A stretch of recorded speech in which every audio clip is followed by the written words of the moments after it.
Messieurs, dames, bonsoir et bienvenue à cette grande édition d'information sur la télévision Labari et bonne rupture de jeûne à tous.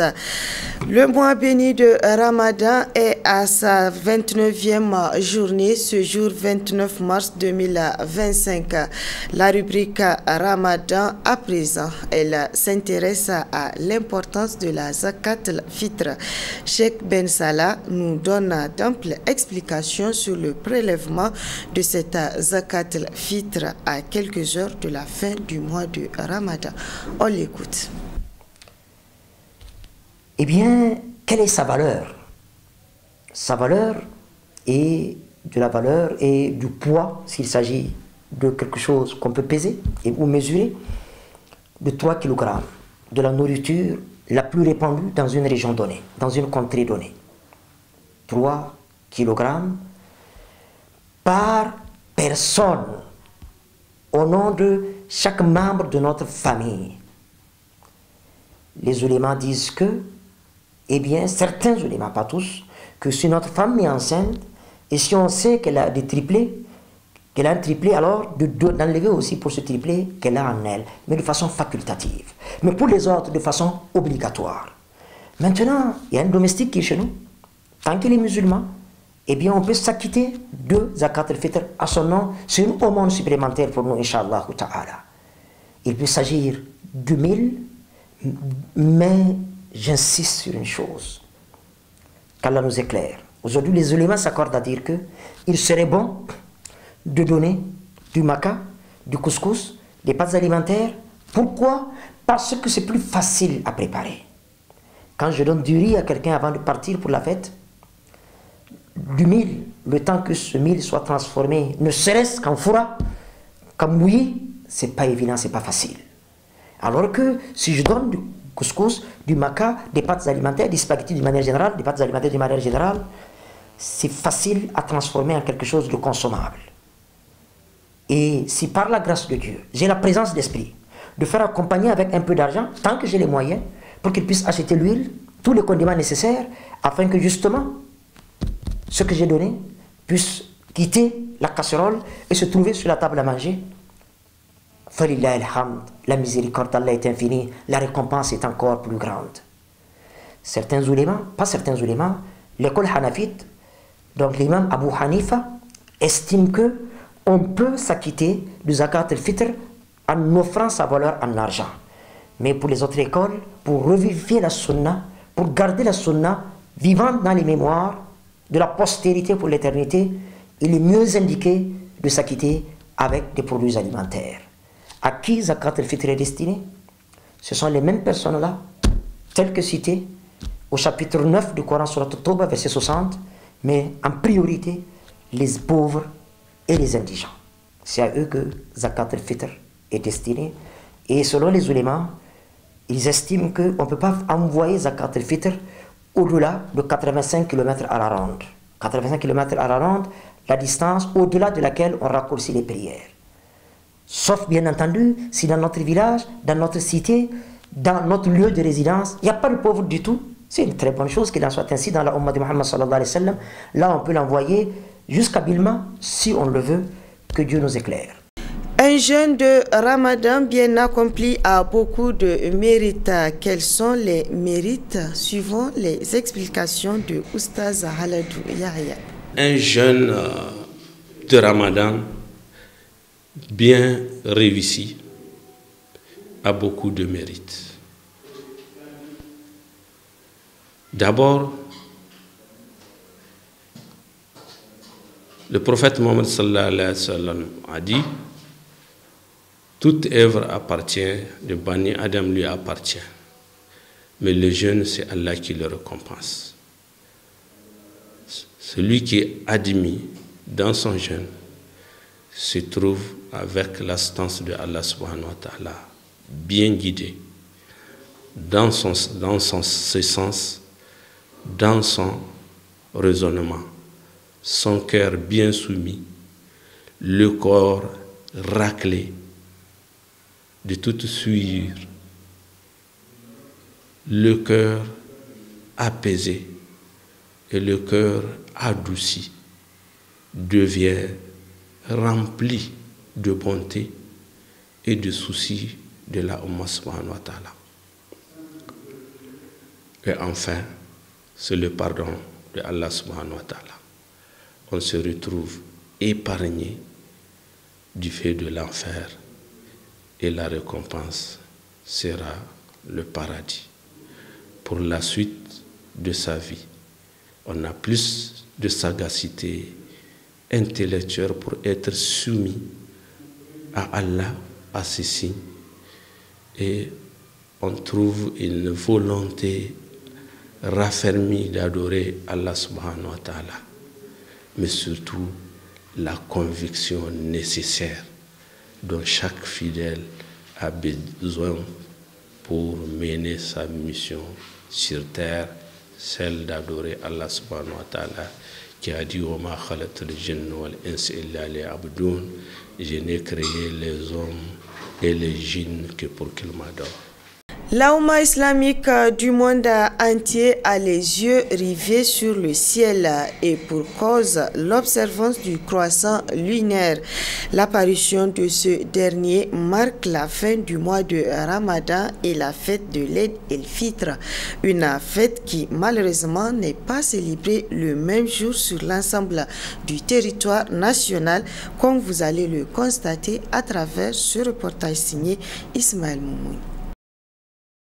Marquant la fin du mois de Ramadan, le croissant lunaire apparaît généralement après 29e ou 30e jour de jeûne.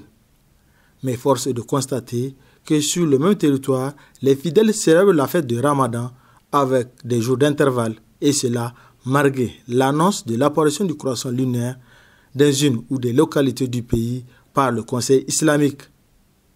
Ceux qui refusent de cautionner le communiqué officiel estiment de constater d'eux-mêmes l'apparition du croissant avant de célébrer l'Eid el-Fitr. Durant le temps passé avec sa communauté, le prophète Mohammed paix et salut sur lui-même a été informé parfois par des musulmans de l'apparition du croissant lunaire, comme en atteste ses oulémas. L'islam dit le mois en islam c'est 29 jours ou 30 jours si la lune n'apparaît pas à la fin de la 29e journée. Le prophète sallallahu alayhi wa sallam, dans sa vie, il a fait 9 ramadans. C'était à Médine. Donc la deuxième année de la Hijra, le ramadan a été institué. Il a fait 9 ans en train de faire le ramadan. C'est seulement 2 fois qu'on a eu à observer un ramadan de 30 jours. Donc les 7 années, il a fait 29 jours. Et c'est la majorité. Le prophète sallallahu alayhi wa sallam nous a dit ceci. Observez la lune avec quoi? Avec vos yeux. Si une personne qui est une personne responsable, croyante, a vu la lune, commencez à jeûner. Pour fêter, si 2 personnes parmi la communauté, même s'il y a 26 millions de Nigériens et qu'il y a 2 musulmans ou 2 musulmanes qui voient la lune de leurs yeux et qu'ils proclament ça aux autorités, c'est la fin du mois de Ramadan. Dans l'histoire, nous n'avons jamais appris que c'est le prophète lui-même qui a vu la lune et qui a jeûné. Si on doit s'en tenir à l'enseignement du prophète, c'est ça. Quelqu'un même, parfois même, ce n'est pas les gens de Médine, hein, c'est des gens des villages qui viennent pour dire au prophète sallallahu alayhi wa sallam, chez nous, on a vu la lune. Et dites aux gens de commencer le jeûne. D'autres reviennent et aujourd'hui, on a vu la lune chez nous. Dites aux gens d'arrêter de jeûner, demain c'est la fête. Même pas les gens qui sont à Médine, même les gens qui sont hors de la ville de Médine, s'ils donnent l'information au prophète sallallahu alayhi wa sallam, donc ce n'est pas lui qui observe chaque fois la lune pour le voir. Non, on dit les gens de la communauté. Dans leur logique de refus de croire au communiqué du Conseil islamique, ces personnes ont donc jeûné le jour de Eid, ce qui est contraire à la religion islamique. C'est interdit en islam pendant le jour de Eid d'observer le jeûne. Si vraiment on suit le Coran et la sunna du prophète Mohammed sallallahu alayhi wa sallam, c'est interdit de jeûner le jour de Eid. Le jour de Eid, c'est un jour de joie, de repas copieux et de festivités pour remercier Allah d'avoir accompli le mois de Ramadan. Tout musulman qui s'élève ce jour-là en jeûnant, il a désobéi à Allah, à son prophète et à ses dirigeants. Et il faut se préparer, nous allons rencontrer Allah, on va répondre. Mais qu'est-ce que nous voulons? C'est de la fierté personnelle ou bien c'est la récompense de Dieu? Si nous voulons la récompense de Dieu, c'est Allah qui nous a dit comment on doit l'adorer. C'est le prophète qui est venu nous montrer l'exemple de l'adoration de Dieu. Tout membre de la communauté qui obéira au prophète Mohammed paix et salut sur lui ira au paradis. Et celui qui fera le contraire aura refusé le paradis selon un hadith de Abu Huraira. À quelques heures de la fin du mois de Ramadan, l'ambiance bat son plein dans les différents marchés de la capitale. Une de nos équipes a fait le tour des marchés. Il s'agit de Ismaël Moumouni et Nasser Seydou. La fin du mois béni de Ramadan, c'est dans quelques heures. Ainsi, les fidèles ont pris d'assaut les différents marchés de la capitale pour préparer la fête de l'El-Fitr. L'ambiance bat son plein dans les différents marchés que nous avons visités en témoigne cette présence massive des clients. À l'approche de chaque fête, c'est le même scénario, c'est-à-dire la flambée des prix.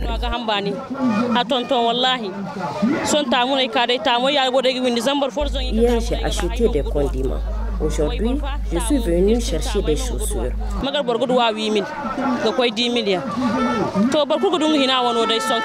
Il y a vraiment la disponibilité des articles, mais ce qui fait défaut, c'est le manque de moyens. Malgré la disponibilité de produits et autres articles, les prestataires de services déplorent la réduction de la clientèle compte tenu de la modernité économique, comme en atteste ce couturier. La situation du pays, il n'y a pas assez d'argent, donc nous les tarots, on a fini les habits, on attend qu'il y a beaucoup, ils viennent dire qu'ils n'ont pas l'argent pour payer, pour prendre. Donc l'ambiance c'est pas comme avant quoi. L'Aïd el-Fitr marque la fin du mois de Ramadan. Elle est célébrée le premier jour du mois de Shawwal. Même constat au niveau des revendeurs des condiments, l'oignon, la tomate fraîche, bref, tout est disponible et à des prix raisonnables, nous rapporte Nafisa Zakou. À quelques heures de l'Aïd el-Fitr ou fête de Ramadan, l'ambiance est bon enfant dans les différents marchés de la capitale. C'est l'exemple du marché Haptagui de Yantala où on constate une disponibilité des condiments, notamment la tomate fraîche, choux, carottes, poivrons, oignons ou encore le piment vert et à des prix abordables.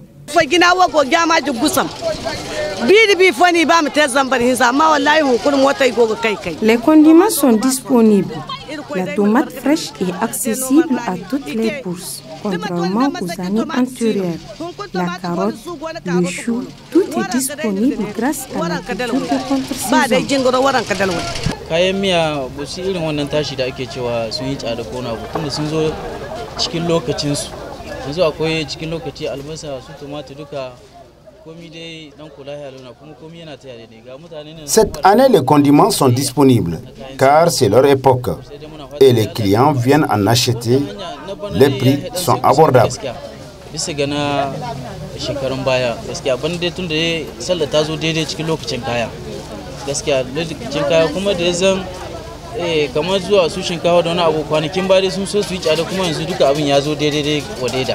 Cette disponibilité et accessibilité des condiments à la veille d'une fête s'explique par la volonté des autorités à initier les jeunes dans l'apprentissage de la culture de contre-saison.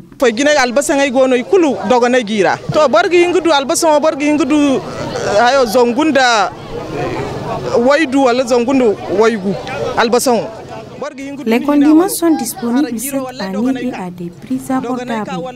On trouve l'oignon selon ses moyens.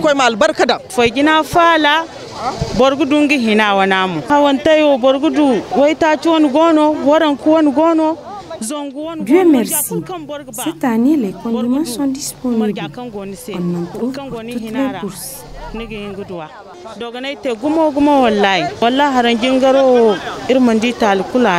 Contrairement aux années antérieures, cette année, la ménagère n'aura pas de problème à remplir son panier afin de bien régaler sa famille le jour de la fête. L'Oumma islamique s'apprête à célébrer la fête de l'Eid el-Fitr ou fête de Ramadan dans quelques heures. Les déplumeurs de volailles s'activent dans ce travail, une initiative des jeunes qui leur permettra de gagner à la sueur de leur front. Le reportage avec Adam Soumana et Ibrahim Abdou. Communément appelée la petite fête, l'Eid el-Fitr qui marque la fin du mois béni de Ramadan, se caractérise au Niger par une forte consommation de volailles dont le commerce a le vent en poupe dans cette période. À ce commerce de volailles se greffe une activité connexe génératrice de revenus en cette veille de fête pour les jeunes, dont la plupart se trouvent être des scolaires. Nous faisons ce métier à l'occasion de l'avènement des fêtes seulement, afin de trouver de quoi subvenir à nos besoins. Et Dieu merci, on s'en sort car nous déplumons l'unité des volailles à 250 francs et je me souviens l'année dernière, nous avons eu 31 500 francs pour la seule journée. C'est un business que nous faisons à l'avènement des fêtes parce qu'il y a des gens qui ne peuvent pas le faire d'eux-mêmes. Ainsi, ils sollicitent nos services. Nous formons un groupe pour faire ce travail et à la fin de la journée, chacun s'en sort avec 5 000 francs. Ou 6 000 francs CFA. C'est mieux que l'oisiveté. Une activité qui fait l'affaire aussi bien des prestataires que de leurs clients qui encouragent vivement ces jeunes très entreprenants. Moi je pense que c'est mieux de rester à la maison pour les enfants quand même. Et surtout c'est les vacances qui s'approchent à grands pas. Bon, au lieu d'aller rester à ne rien foutre et à vagabonder, moi je crois que c'est mieux même de les encourager à faire ce genre de boulot. Voilà. Ils m'ont déjà servi, quoi, je veux dire quoi. Ils ont fini et vous êtes satisfait. Et là, je suis en train de partir quand je me suis arrêté, quoi. Chaque année, quand j'achète mes volailles, ce sont les enfants qui me les arrangent. Ils sont vraiment courageux et très entreprenants. Que cela serve de leçon à ceux-là qui attendent tout de leurs parents. Ces jeunes, au-delà de la famille, font la fierté même de la société par cette initiative bien que temporaire, toute chose qui dénote de leur combativité à réussir la vie à la sueur de leur front. Voilà, c'est la fin de cette édition. Messieurs, dames, merci à vous de l'avoir suivi et restez en compagnie des programmes de la télévision Labari.